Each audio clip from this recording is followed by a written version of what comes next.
Operacioni i Shtetet Bashkuara të Amerikës për të marrë presidentin e Venezuelës Maduro nga kryeqyteti i Venezuelës Caracas dhe për ta dërguar atë përpara drejtësisë në Shtetet Bashkuara të Amerikës ishte padyshim një operacion i jashtëzakonshëm, i cili ngjalli vëmendjen e publikut duke nisur që nga postimet në rrjetet sociale deri tek imazhi i presidentit Venezuelës i veshur me tuta, me syt e mbyllura me një palë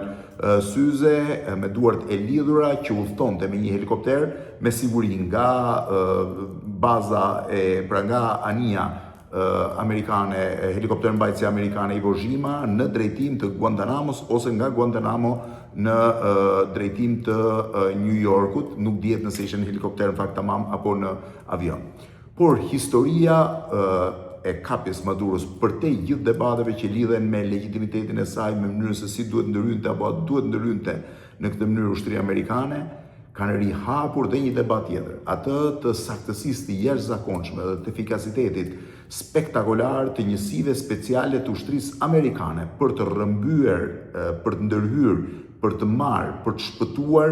pengje, për të vrarë terrorist, për të kapur terrorist, për të rrëmbyer ata dhe njëkohësisht për të zgjidhur situata nga më të komplikuarat. Por praktikisht kushdo që e ka ndjekur zhvillimet e viteve të fundit, viteve të fundit, flasim gati të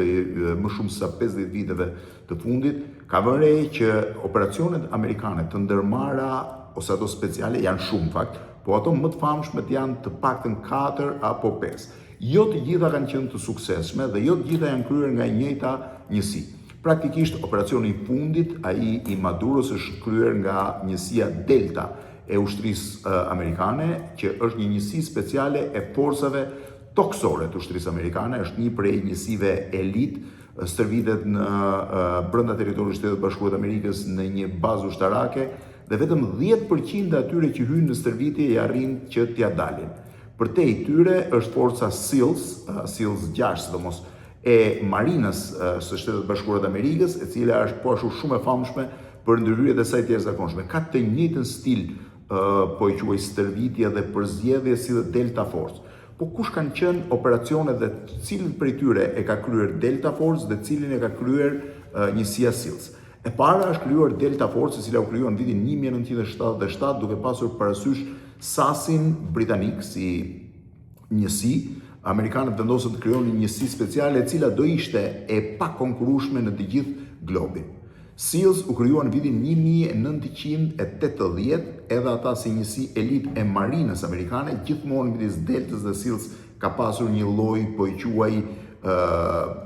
gare se kush është njësia më speciale dhe më e përgatitur. Shtetet Bashkuara të Amerikës kanë marrë vendime për t'i përdorur ato në bazë të interesave që kanë pasur dhe aftësisë më të madhe që ato kishin për të sjellë rezultat. Po kush kanë qenë,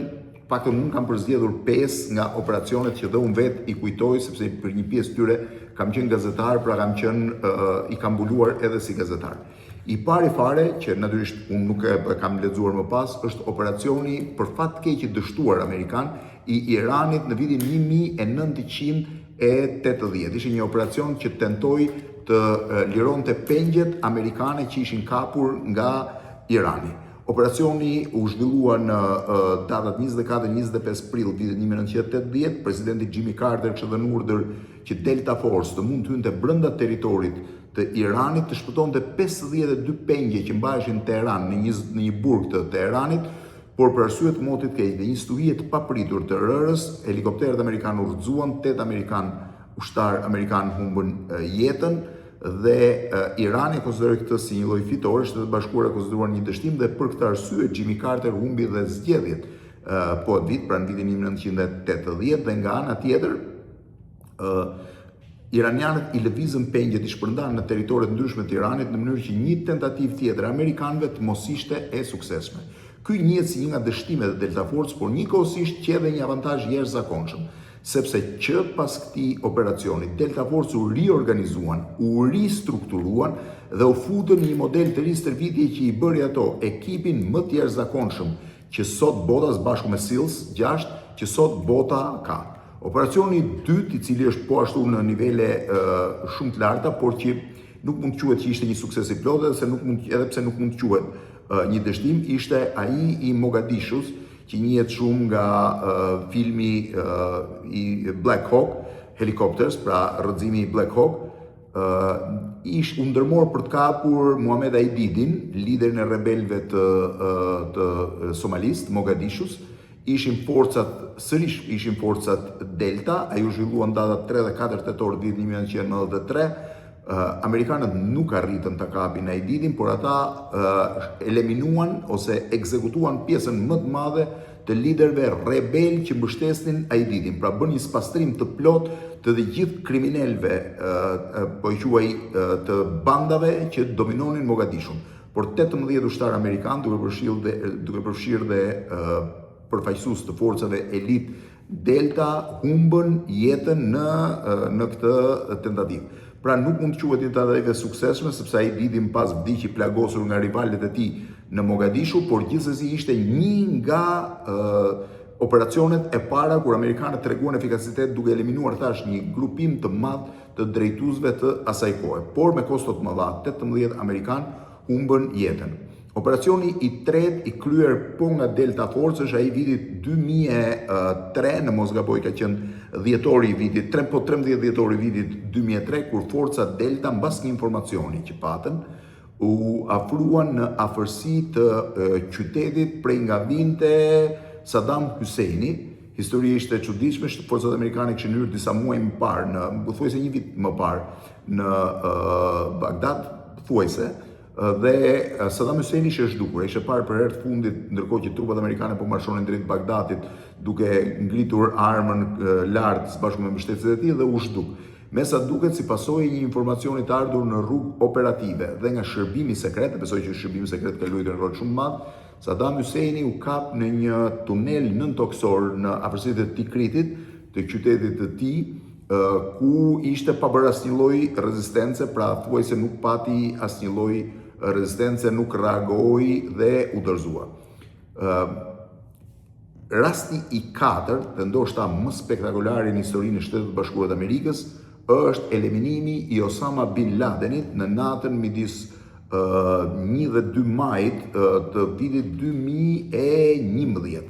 Në këtë rast ishte njësia SEALs. SEALs është njësia SEALs 6 quhet. Në fakt është bën 6 për të krijuar një konfuzion në vitin 1980 me sovjetikët, sepse ishte SEALs 1, SEALs 2 dhe duke i vënë SEALs 6 i bën britanikët kuptojnë, i bën sovjetikët të besojnë që amerikanët kishin 6 njësi elit. SEALs 6 është një njësi e marinës, ajo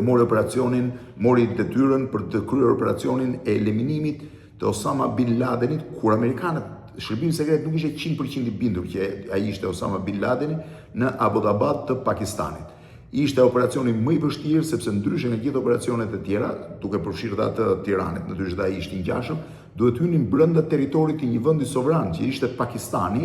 dhe duhet kryenin eliminimin, jo rrëmbimin, po eliminimin. Kjo ishte detyra të armikut kryesor të Shtetet Bashkuara të Amerikës dhe kokës së terrorizmit. Njësia SEALs arriti të ulet në Abbottabad, një nga helikopterët u prish dhe nuk ngrihej më, një helikopter tjetër, ishin 2 helikopterë që qëndronin rezervë, ulën dhe morën njësinë, ata vranë Osama Bin Ladenin, vranë pjesëtar tjerë që ishin në atë shtëpi, morën të gjitha dokumentat e mundshme që gjetën dhe u larguan mbasi hodhën erë dhe helikopterin për arsye sigurie në mënyrë që pakistanezët të mos merrnin asnjë informacion. Thuhet që njësia arriti dal nga Pakistani pa u zbuluar nga Pakistani. Në fakt, sipas të dhënave që qarkullojnë, po këtë askush nuk mund ta vërtetojë 100%,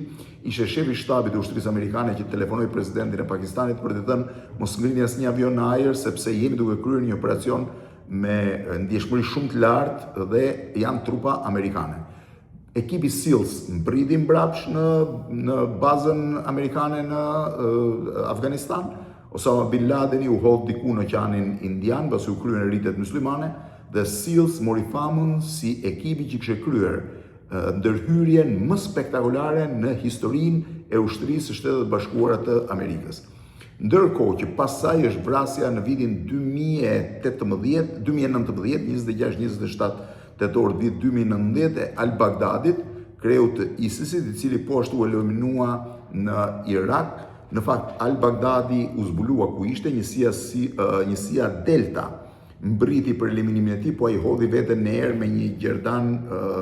vetvrasës që kishte, pra edhe ai u eliminua. Dhe ndërhyrja e Deltës ishte spektakolare. Ndërkohë, e fundit është ndërhyrja ndaj Maduros, që është Maduros, cila është padyshim më spektakolare, të fluturosh brenda një vendi me 30 milion banor, me një ushtri të organizuar, të hysh tek lideri i një vendi i cili kishte double security, sigurinë e vet dhe sigurinë kubane, i cili kishte një dhomë të komplet safe room që quhet, pra një dhomë të bërë prej çeliku, nga ku po të hynte dhe ishte shumë e vështirë që të mund të merrej më, dhe të arrish ta marrësh, ta ngresh nga krevati bashkë me bashkëshorten, pa humbur asnjë jetë njerëzore, është spektakolare. Kështu që këto janë aksionet më të jashtëzakonshme të ushtrisë amerikane, njëri ka qenë dështim, njëri ka qenë i misioni pambaruar krejtësisht, ndërsa të tjerat kanë qenë të suksesshëm. Pra suksesshme ka qenë kapja Saddam Husseinit, eliminimi Osama Bin Ladenit, eliminimi al-Baghdadit dhe kapja dhe çuarja para përgjegjësisë e Maduros. Një mision i pambaruar komplet ka qenë Mogadishu në 93, ndërsa dështim ka qenë Irani i vitit 1980. Dy njësi elitare amerikane, Delta dhe SEALs 6.